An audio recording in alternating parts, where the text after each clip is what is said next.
Good morning, everyone. I'm Malia Carter. I'm the Director of Government Affairs for Verizon. I handle all of our state legislative work for the Midwest. I want to welcome everyone here today, and I appreciate you taking the time out of your busy schedules to be here. Just wanted to go over, before we begin, I wanted to go over a few items before we start. One is to let you know, to do a bit of a discussion about the chat box on the Zoom call. If you look at the bottom of your screen, there's a chat box icon, and you can click on that chat box icon to message all attendees, and you can engage each other within the chat box. However, you won't be able to utilize your camera or microphone. You'll also not be able to see a participant list to see everyone who's attending this session. Also on the bottom, there's a Q&A feature as well, and the questions typed in this box will only be seen by the speakers, the league staff, and myself. At the end of the session, we'll answer as many of the questions as we can, time permitting. So if we want to begin, each CapCon session focuses on community wealth building pillars. And the community wealth building pillars in this session, that this session connects to, are trust and belonging and learning. So with that, I'd like to introduce our speakers and our panelists. And we'll start with Adrienne Hammond. Adrienne, do you want to put yourself on video? Hi there. Thank you for being here today. Adrienne is the co-founder, partner, and CEO of Michigan's first and only bipartisan grassroots advocacy firm called Grassroots Midwest. Grassroots Midwest specializes in grassroots outreach and organizing, fundraising, political campaigns, and nonpartisan issue advocacy. So thank you so much for being here today, Adrienne. Thanks for having me. Next, I'd like to introduce Gilda Jacobs, who is the president and CEO of the Michigan League for Public Policy.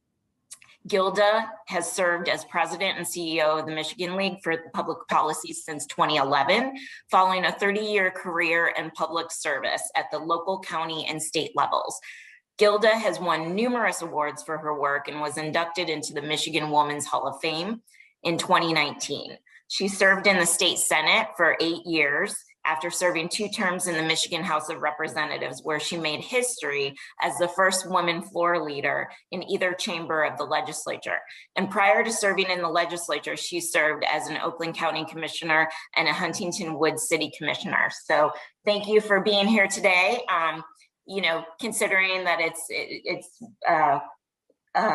the Women's International Month, it's timing to have somebody as esteemed as you that has a history in charting new waters. So thank you again for being here.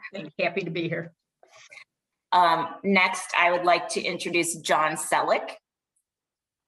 John is the founder and CEO of Harbor Strategic.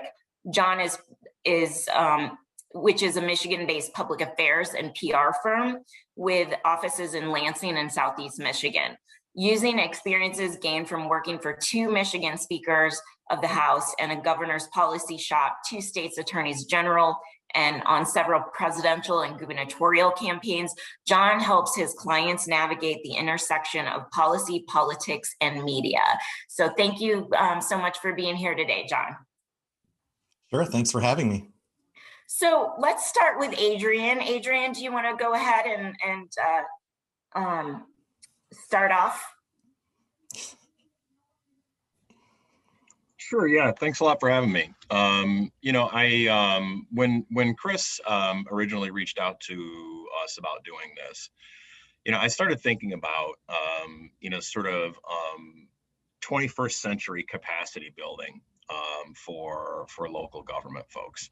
And what that means in terms of maximizing your influence in sort of things that matter most in bringing about the outcomes that you want to bring about. And obviously a big part of that is being able to relate to other levels of government and sort of bring influence to bear. And I don't want to monopolize too much time at the start of this, but I think a great way to think about this is every community is essentially a series. It's essentially a Venn diagram, right? A series of circles. And for local policymakers, maybe the most important thing that you can do is position yourself where as many of those circles meet as possible, right? That's going to maximize your influence, the influence of your community, your ability to bring dollars and affect policy change that's going to make a difference for your residents. So that's sort of the lens through which I kind of view all of this. Well, I'll just jump in real quick. And sorry, I was late from the last session, but Adrian, I think that's a great comment. In looking at the three of you on this panel, I think you can even look, our members can look at each of you as bringing a different circle of understanding on how to communicate effectively. Adrian, kind of from some of that political campaign side of the world, staff side, Gilda, from your days as a legislator and understanding, kind of those, what is effective from that standpoint on the legislative side.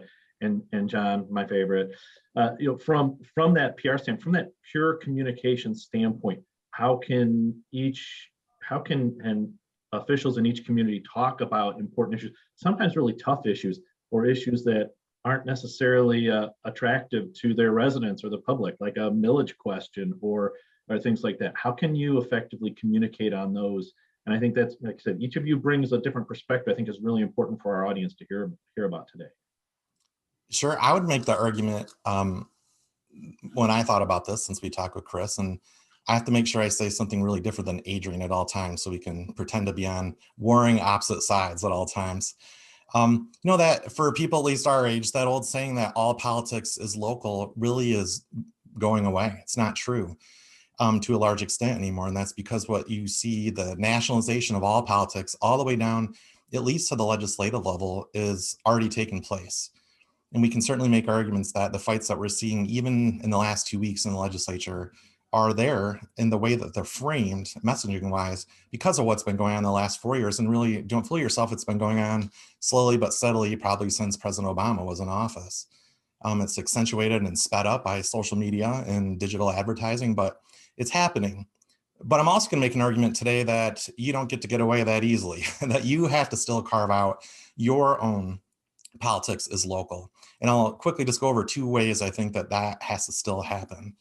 Number one, the personal relationships that take place between a mayor and their legislators, or if it's their staff, whoever the conduit is on your team that knows that legislator in some way or can crack the door open, particularly if they're in the opposite party of what you are in, is so important. Figuring that out, building that relationship. I worked in the House with Chris for 6 years for 2 different speakers. And a lot of my job, the fun part, was being on the House floor and talking to the media, but also talking to the legislators in the moments sometimes before they were trying to figure out how they were going to vote. And back then, as recently as 2006 or 7, the phone that was on their desk mattered as much or more as the texting or the social media they were seeing. And I could talk to somebody for 15 minutes, a legislator on the floor, as they were just trying to walk through what they were going to do. But if that phone rang and it was their mayor, or it was their police chief, or it was their superintendent, it could wipe out everything we just talked about, and it finally helped get them over the edge. But that wasn't a cold call. That was a relationship call, and that's why it mattered. So the ability for every mayor that's watching, or every team that works for a mayor, figuring out who your conduit is to your legislator, or maybe sometimes just as importantly or more, as Chris and his really great team would tell you, is knowing a staffer, somebody inside the office that understands their boss, knows when to put new information in front of them, knows how to make the wheels turn. Those relationships, despite all the nationalization going on, are still so important to you getting to where you need to go. And then secondly, I would just say the business that Adrian and I work in quite a bit is figuring out how to elevate voices of your constituents. And messaging wise, take your cue from any national advertiser. Nobody trusts anything anymore. So authenticity is the word of the century right now.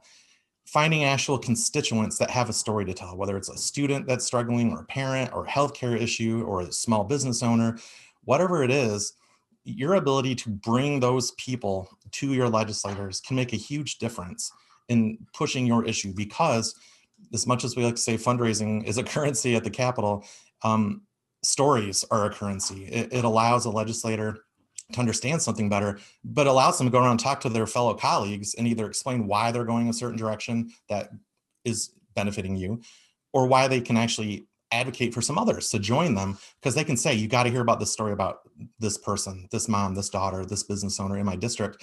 And because of COVID, especially, legislators have a hard time finding those stories. They have a hard time connecting with people, especially when right now, because we're so polarized politically, the first people you're going to hear from all the time in your office are the people that either hate your guts or love you. So you need something more in the middle. And those stories are out there, and you being able to help find them, because if you're not local, no one is anymore, and help deliver those, even when you see your legislator working on an issue that's not your priority.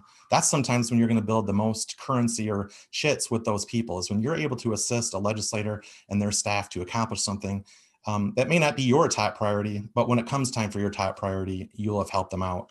And that, all that boosts and serves as rocket fuel for what Chris and Jen and everybody else at the Municipal League try to do on a day-to-day basis.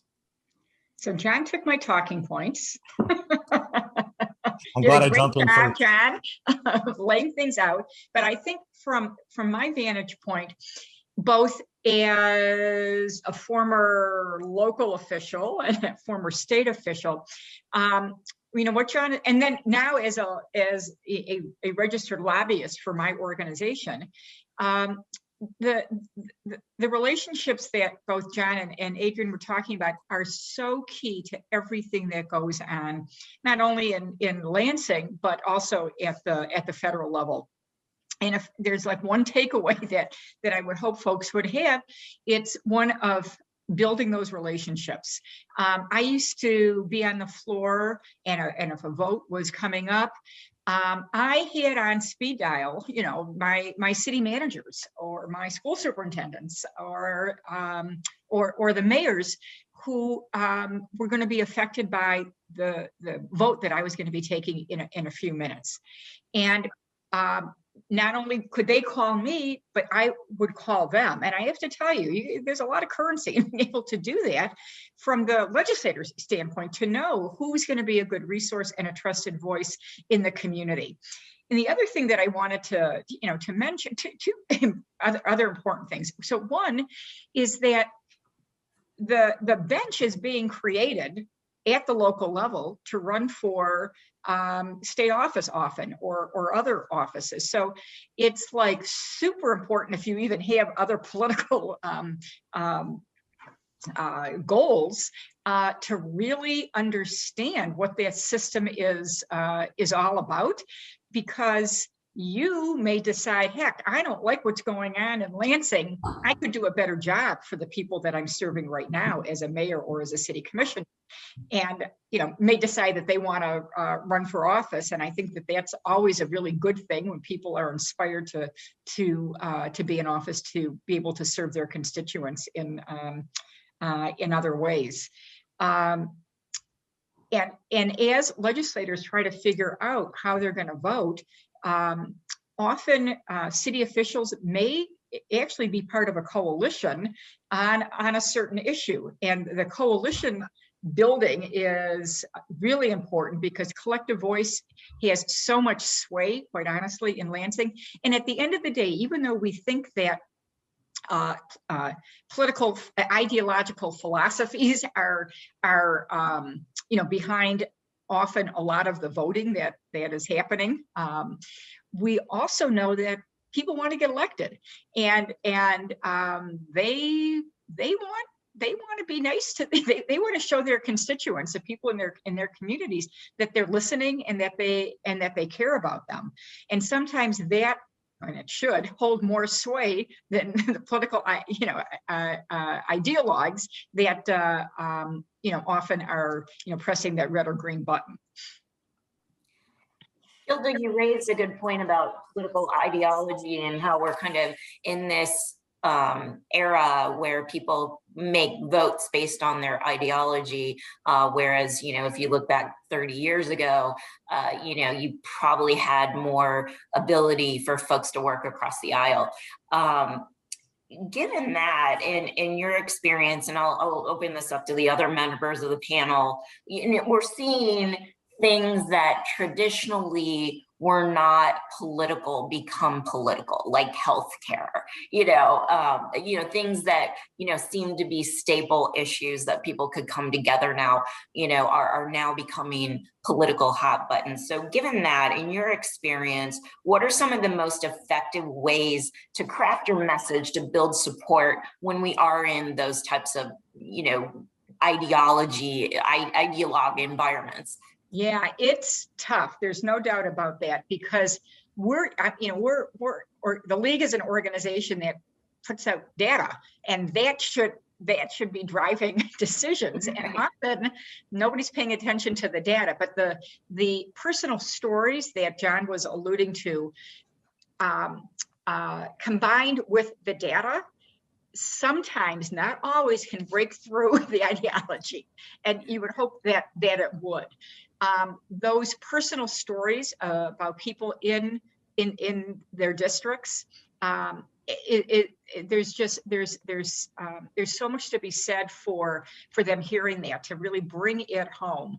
Having people go from the cities to town hall meetings, the legislators still, and they're doing them by Zoom, they're doing them virtually right now, are really important vessels, if you will, for citizens to go and talk to their legislators and let them know what's going on. Because again, people want to get elected, and we have coming, up in less than 2 years, new elections that will be in newly redistricted districts. Nobody actually even knows what those districts are going to look like. And there may be lawsuits. The next couple of years is going to kind of be wild, the wild west, kind of figuring this all out. But it is an amazing opportunity for local officials to play a role in who gets elected, and then also how their voices are heard, because ultimately whoever does get elected is going to be your friend or your foe in the legislature. Yeah, I'd just add in quickly that the vaccines are an example of how we can talk about healthcare in a positive way. The media is going to have a focus on, oh my gosh, look at this percentage of Republican men. I just heard it blaring on MSNBC while I worked out today. Won't take the vaccine, 50% or whatever that number was. But really, if I've watched my own social media, the thing where I see a lot of people looking for a space to jump into, that's, I don't want to say safe space, but they're looking for some commonality and some common ground. The common ground is they're tired of what's been happening, and they're fearing still. And so they're ready to go forward with the vaccine. And some of them are like sort of afraid on their own to step out and say, I got it, or I want it, or gosh, I can't wait till I get it. And that's really been sort of a somewhat organic thing for people to back each other up. And where I would tie that into what the municipal league has uniquely is you're still nonpartisan, technically.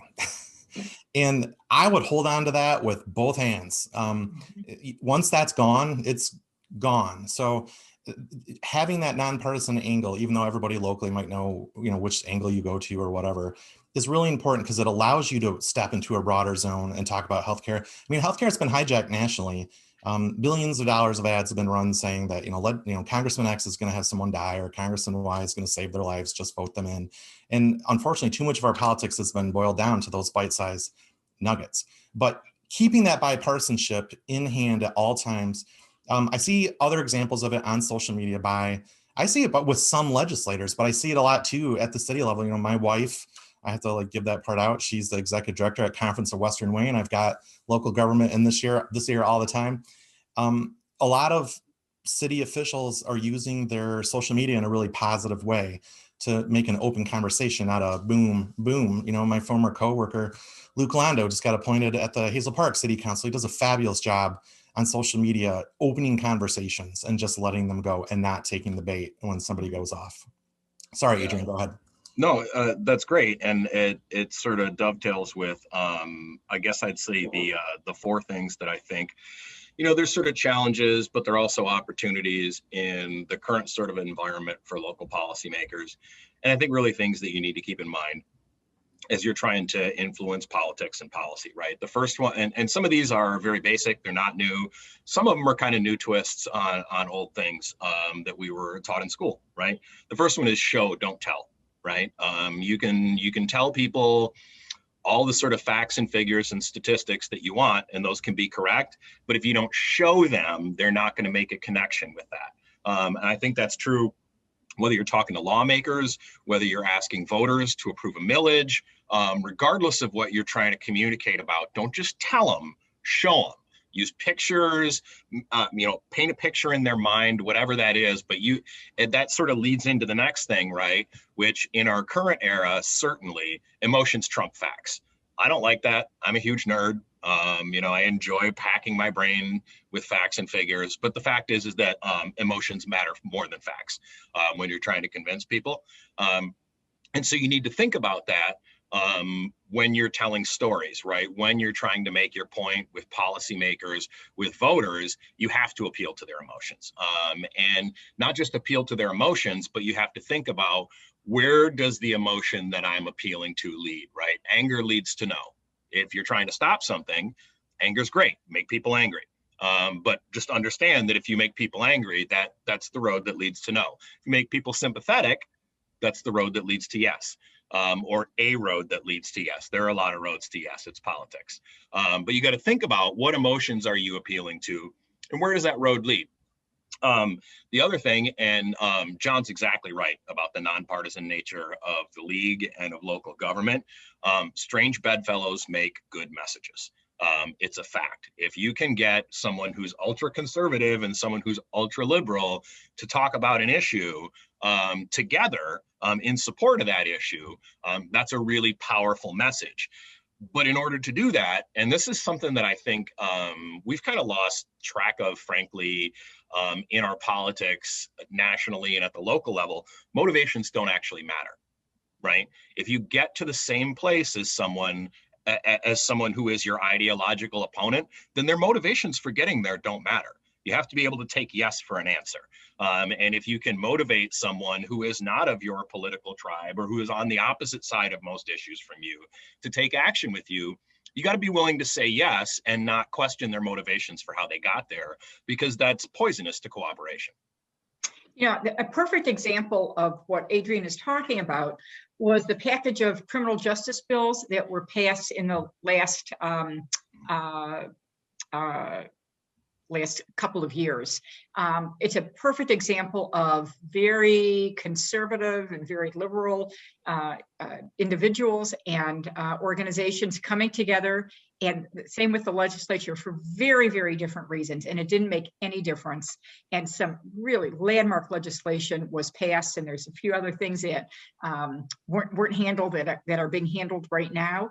And that has truly been the best show of bipartisanship, in the legislature for a number of years. So I'm glad you brought that up. That's a great example. Landmark criminal justice legislation that got passed with bipartisan support.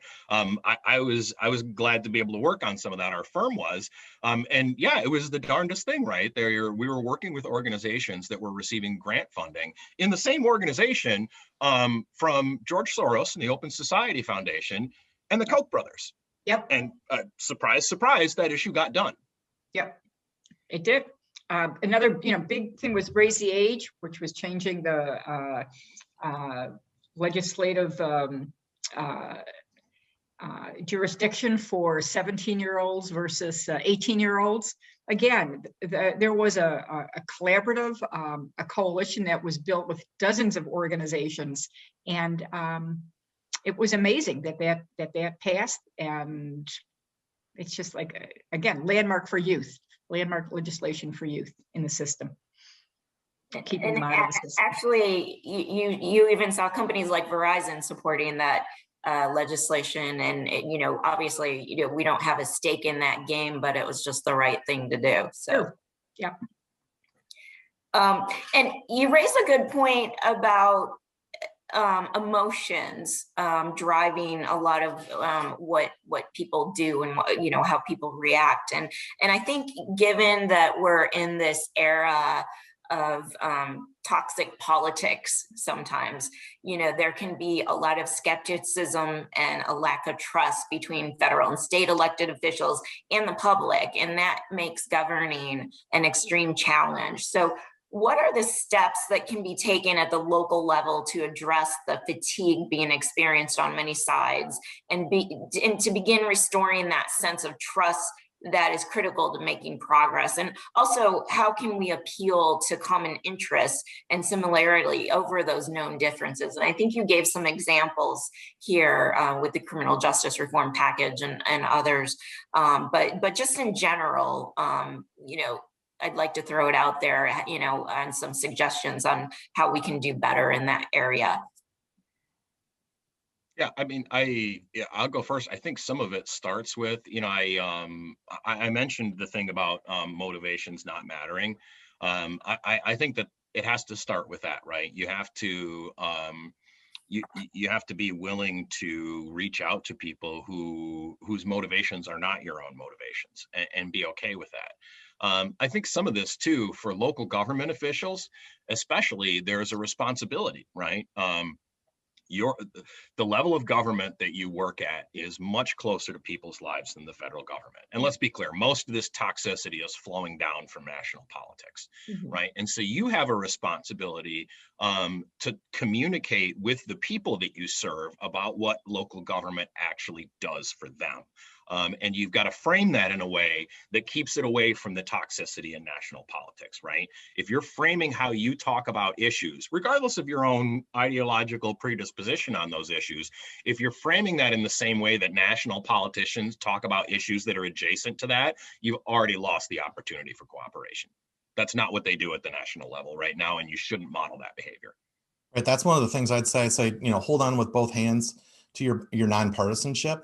But I'd also say, when I was in the legislature and new staff would come in and we give them the pep talk about what we do here, and when the ones that are working for the legislators, I would also try to lay out reality, and I'd go on the whiteboard, and I don't think it's any different today. It's scary to think there's a $68 billion budget or whatever it is in Lansing. I'm about to argue it doesn't sink into people's minds that it matters, that above us is the federal government, and everybody can identify with them. They see them on CNN every day. They know that we're, having this war or that fight in Congress or whatever. Then there's everybody below us, like you guys, that actually do stuff. When you call 911, the cops show up. The trash better be picked up, or the right trash hauler better be hired. Whatever it is, the local government does it. And that in the middle, we had a harder time making case all the time is, what the heck do you guys do all day up there? You're in session all year around, and you had a lot of votes. Okay, show me how that impacted me. So that's their problem. So that's why I'd say, in addition to grasping onto that bipartisanship or nonpartisanship, emphasizing the things that you do well. The best way to trust is to show I can accomplish X. And I think in this environment, and it's not really anyone's fault, the first thing we think of at the local government level when we're doing something controversial is, let's emphasize that. Let's have a lot of hearings. Let's let a lot of people come to a meeting and scream and yell and get mad. The media will then write a story. Forces collide at city council meeting. And that's the kind of crap that people, pardon my French, the stuff that people don't want to hear.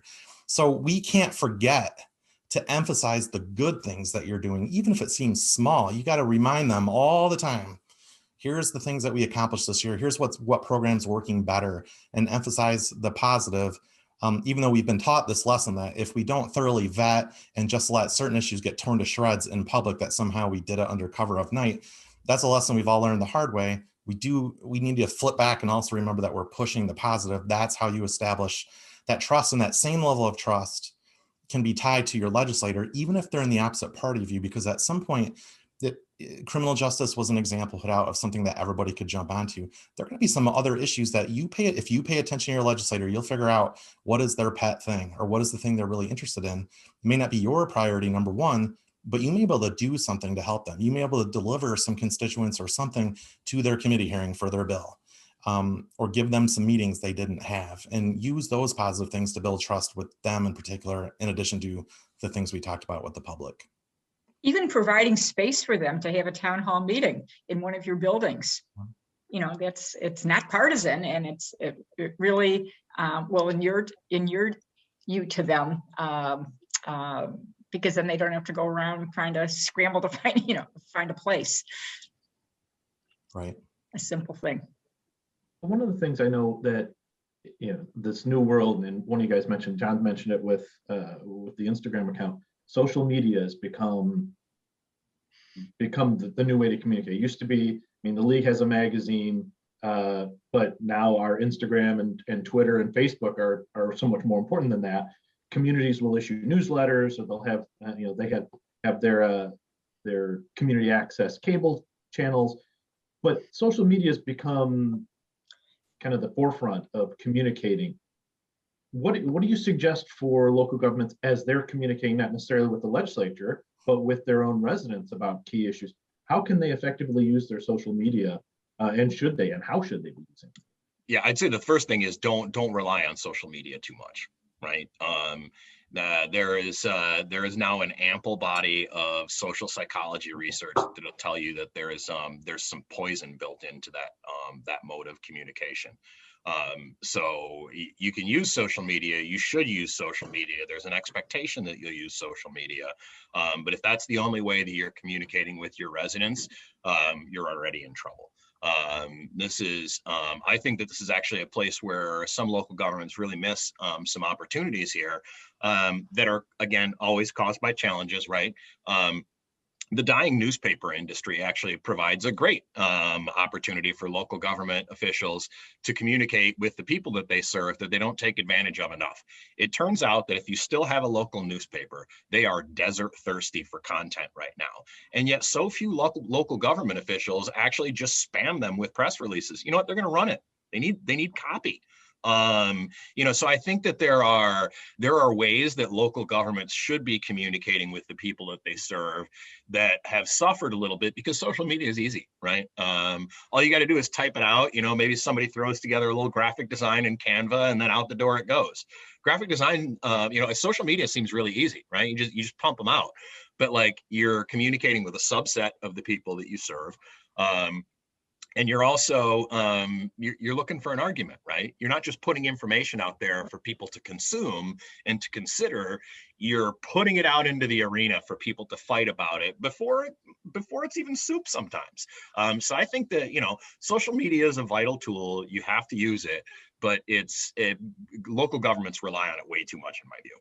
Yeah, and to that point, there are a lot of seniors who don't use social media, they don't go on Twitter, they don't go on Instagram, and they're your voters, and they're the people who've been in your community often for decades, and you can't forget about them.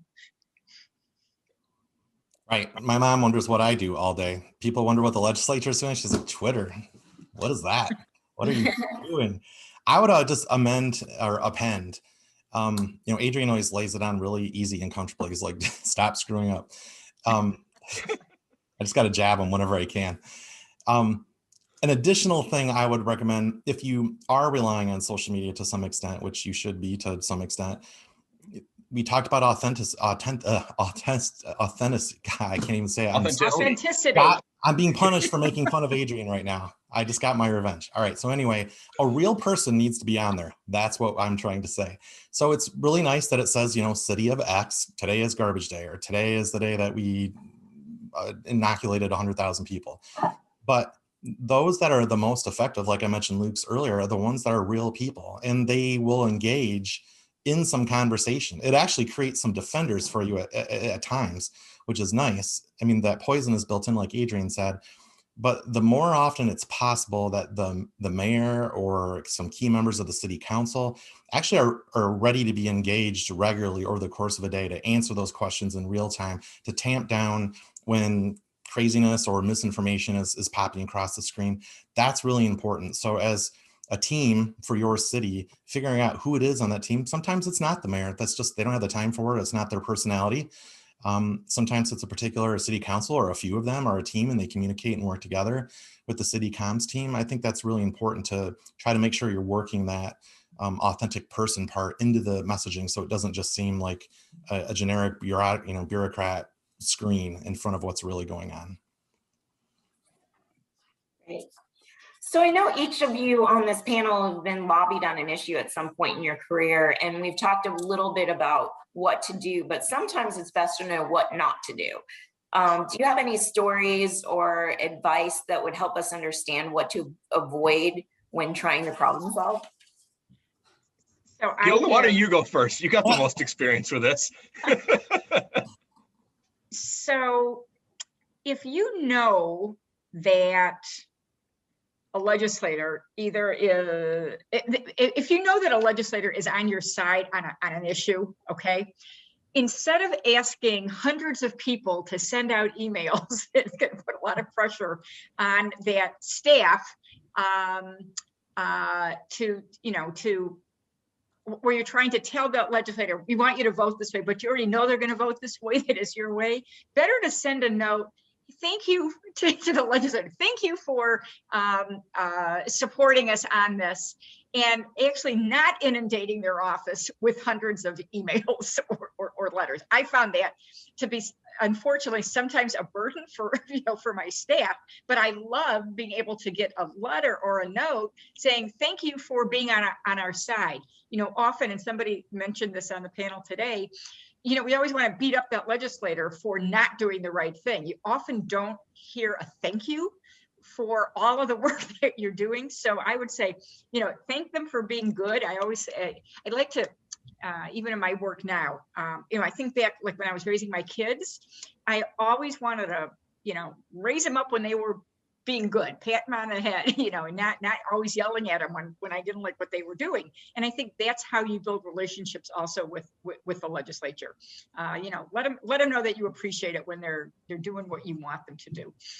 And that's a very good point, Gilda, because I know when I'm talking to people and they find out I'm a lobbyist, they automatically assume that everything in politics is toxic. And I have to explain to them that there's actually hundreds and thousands of bills that pass without, seamlessly, without any debate or without any question, where people just get together and say, hey, this is a good bill.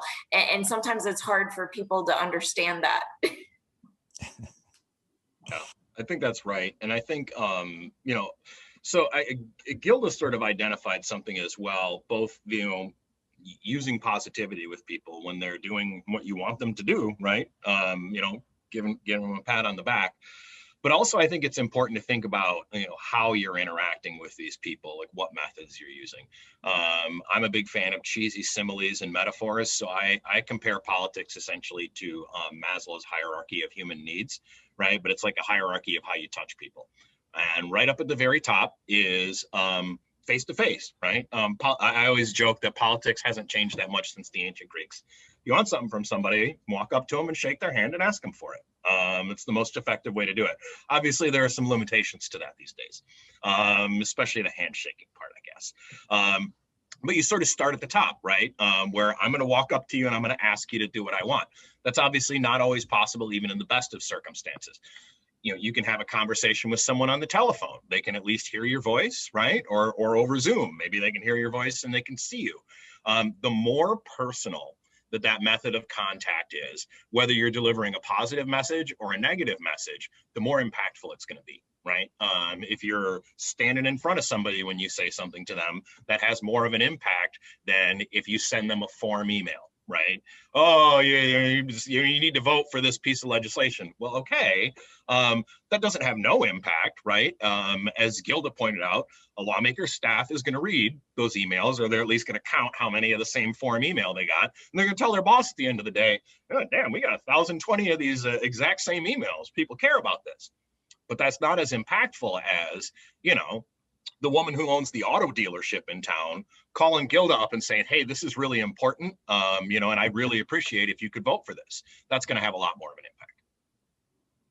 Yeah, I would just briefly echo that. Quality over quantity usually is the best case scenario. Now, there are times where you do need to absolutely bombard the heck out of somebody because you're losing or you don't have their attention. And it does matter that 1,000 emails came in this week about a particular issue or a flood of phone calls that came in. It does matter.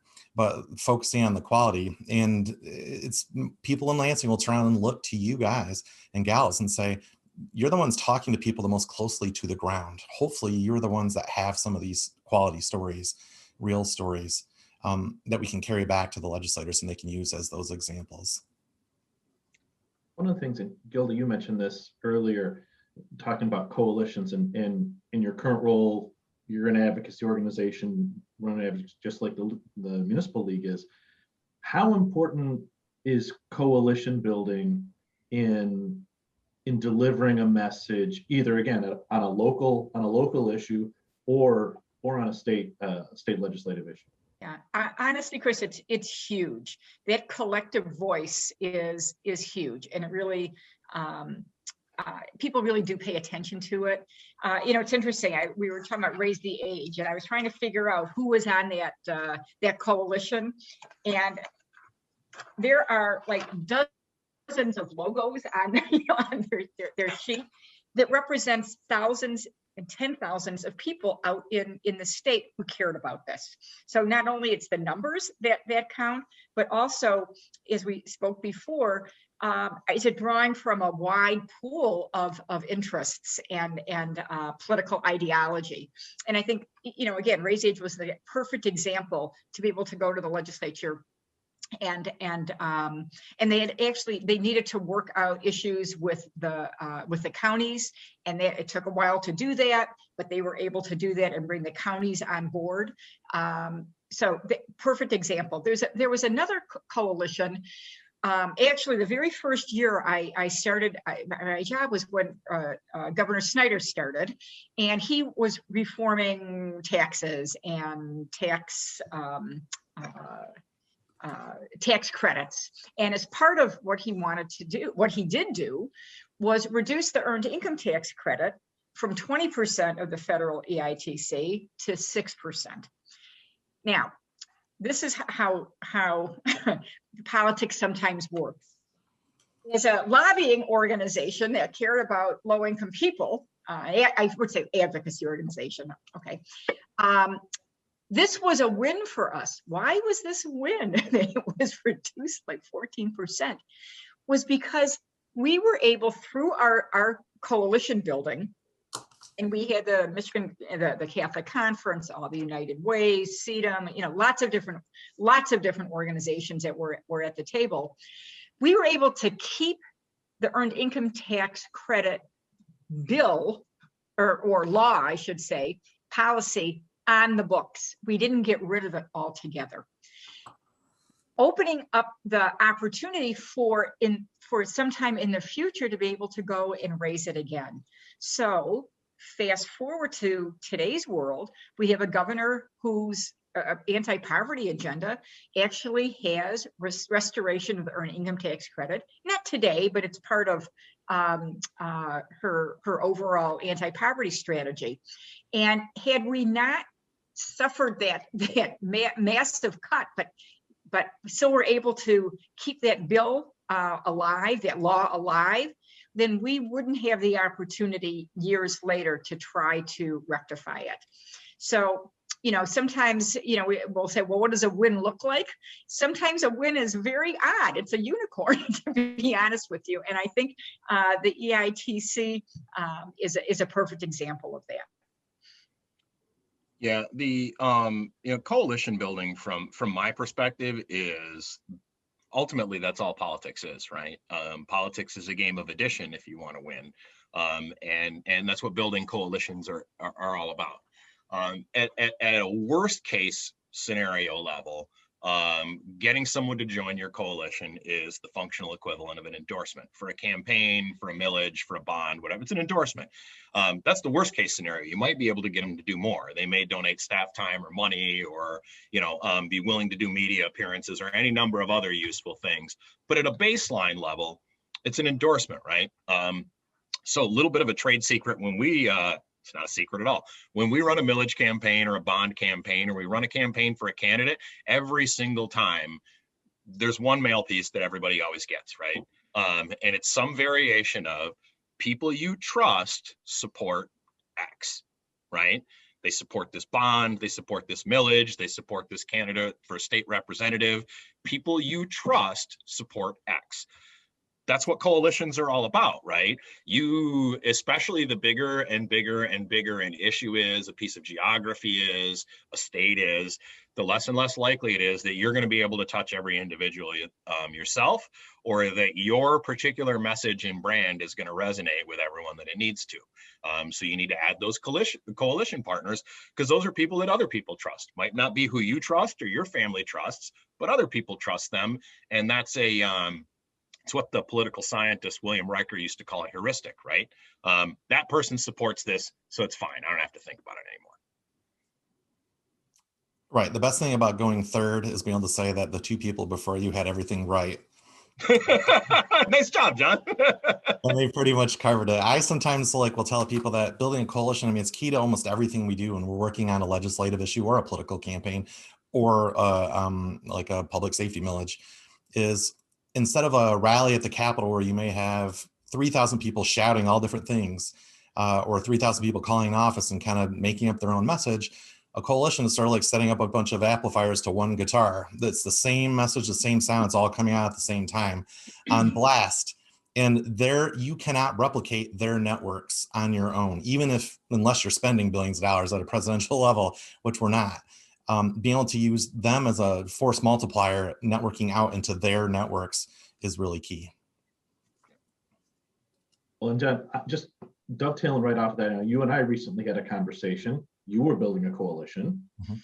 And sometimes when you build a coalition, you have to think really creatively about who a partner might be, right? Right. Yeah, absolutely. We are in such a politically polarized environment right now. The first thing you may do if you're a Democrat is think about, I got to get all my union groups on here. I've got to get Gilda on here. Well, and then all of a sudden somebody sees that coalition and they just glance at it and they're like, oh, that's not for me. I'm not on that one. And the flip happens, obviously, the flip side. I've been involved in coalitions where for me, my job gets way easier when I can say I've got 4 union groups and I've got 4 business groups. And we've figured out where they overlap. We keep hearing about these overlapping circles from Adrian and Gilda today. That's really important. So it's important to think, it might feel like you're thinking outside the box when you're asking someone to come onto a coalition that doesn't seem to fit it right away. But you need to go talk to them and you need to figure out how you do that, because that automatically will get more attention from legislators and from people locally, for sure. And we're seeing that play out right now around childcare. The business community understands the need for a more robust childcare system. Again, COVID, showed us that the system that we have is broken. We need to do things differently. So we have Republican legislators. We have more conservative chambers coming together. Coming up with some creative ideas on, right, there's a bill out right now. It's this tri-share bill. It's not the answer to everybody's childcare issues, but it's one part of the solution. And there has been a coalescing of folks around this. And and you've got the advocacy groups like mine at those tables, and we're going to make a big difference when it comes to childcare. And also now we have millions and millions of new dollars that are coming in to the state. Now to figure out how we're going to be spending those, and being able to draw from those coalitions to help give input to those decisions is enormous. It's wonderful. And if also you look back at just funding preschool, again under Governor Snyder, he got the business community on board with that, and it made it easier to get those funds focused towards 4-year-olds. I do want to open it up to Q&A. And I know there's a couple of questions that have come in the chat. I would remind people once again, there is a Q&A button at the bottom. So if you have questions, you can put your questions in there and we'll try to get to them. There was a question that came in for Gilda. The question is, I know that you started your political career on a municipal commission. How did that experience serve you as a county and state leader? And how did you translate that municipal perspective to your county and state peers? That is one of the best questions ever, I have to tell you, because I learned from my 14 years on the city commission what was important to my community, whether it was parks, whether it was health and human services, whether it was public safety. And when I eventually got to the state legislature, I didn't forget about my roots, about how important those things were.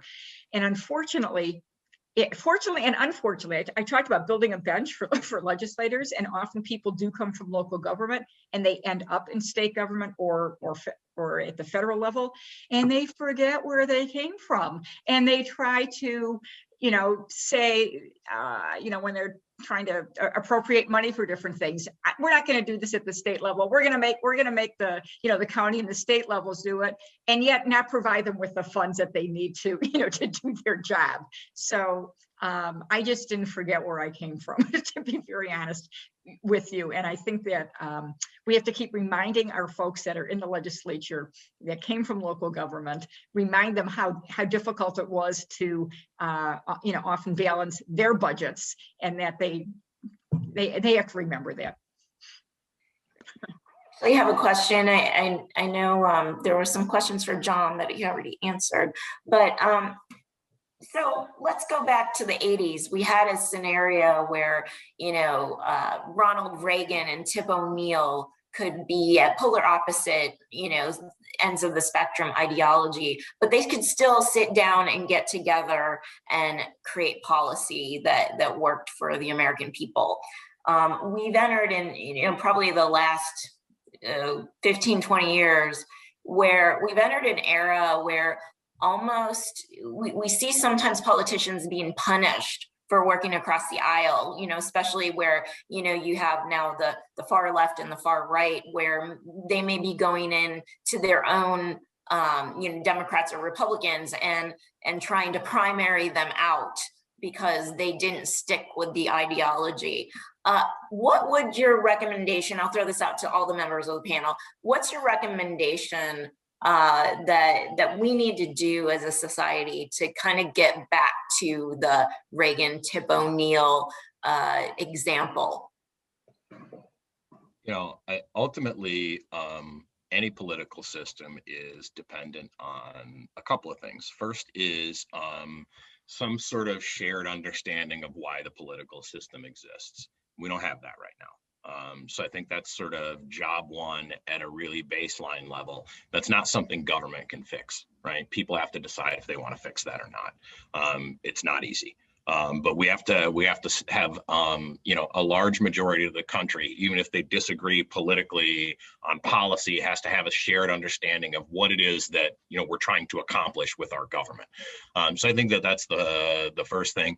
The second thing, I know that I've taken a few shots at social media, but I can't emphasize this enough. If you're consuming your political news from social media, it's as bad or worse than cable news. Don't do it. Don't drink the poison. There are plenty of perfectly good places for you to get real news and information besides social media. It's not that you can avoid that sort of thing on social media. You can't. But just as individuals, we need to sort of make a commitment that we're not going to consume our news that way. Because again, it's all being framed up to make us argue, right? That's what engagement is on the social media platforms, is when you argue with each other about things. And we have to ask ourselves as a country if that's actually how we want to engage with one another. There's plenty of time for argument, right? There are plenty of things that we actually disagree about, but there are better ways to engage with one another than on these shouting platforms. So I think that's another thing that Americans really need to think long and hard about, how they engage with one another politically. And frankly, I think that this is another thing it's a huge opportunity for local government. And it, in fact, is part of the role of local government, right? If you involve people, if people, especially young people, their first taste of politics is getting involved with an issue at a local government level, and they can see that through to the end to success, even if it's not, it's not a big earth-shattering issue. They're going to spend the rest of their lives with a way different approach to politics than somebody whose baptism in politics is people screaming at each other on the internet. Our world is changing, as we speak. And, I think that there is, a definite push to have more transparency in government and in politics. I think people want to feel that there is shared power. I think they want to feel that their voices are being heard. And, the ways that, people like me who've been around for over 40 years doing this stuff, it's very different than a lot of it's often young people as well. But all those voices need to be heard. in terms of what we're doing. But I think, that you raise up, huge challenges in terms of what we do. But I think there's two factors that are at least playing in Michigan. One, I mentioned before, all the districts are going to be changing. So it's going to be maybe more difficult to primary somebody when the demographics of a certain district are changed. That's number one. Plus, we still have term limits in Michigan. And I think we just discovered from the former speaker who was out looking for a new job after he left the legislature, that what goes on in the legislature affects perhaps your job opportunities later on. So I don't know if there's lessons learned there or not, but all of those things play into what could be change agents within the legislature. I don't know. they haven't yet, but I kind of see some of that stuff happening. Yeah, I'll just add in there real quick. The energy of both parties is based to the extremes. The progressive movement, I'm not labeling or being nasty, but the energy of the Democratic Party is to the far left, and the energy of the Republican Party is to the far right. It's like another old saying, those who show up in life are the ones running the show, and they are the people running the show right now on each side. They're showing up, and your legislator or your senator that you're dealing with is representing an area potentially that is filled with constituents that are feeling like their voices weren't heard, and that they repeatedly weren't heard by previous politicians. And so carving out a space for there to be less negativity starts with each one of us, starts with each one of you. This seems like an after school special, but it's really true. If you don't start letting your guard down and showing another person your guard's down, I'm going to communicate with you across boundaries.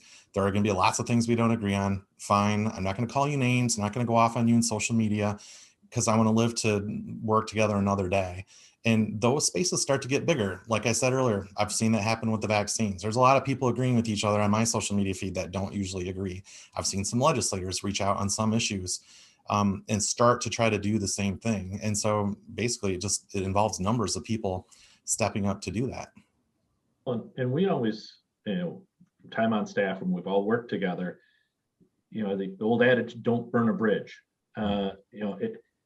You end up needing to work with people at different times. I mean, I remember being with John on the House floor, and some of the most progressive members of the Democratic caucus and some of the most conservative members of the Republican caucus were able to say what they need to say at the microphone, and then turn and have the conversation. Okay, this is how we have to address it, because in the end, you still have to govern. So you have to be able to listen to other points of view and other people. And again, you might not agree on this issue today, but know that there might be an issue tomorrow where you have to work with that person, or where you need to work with that person.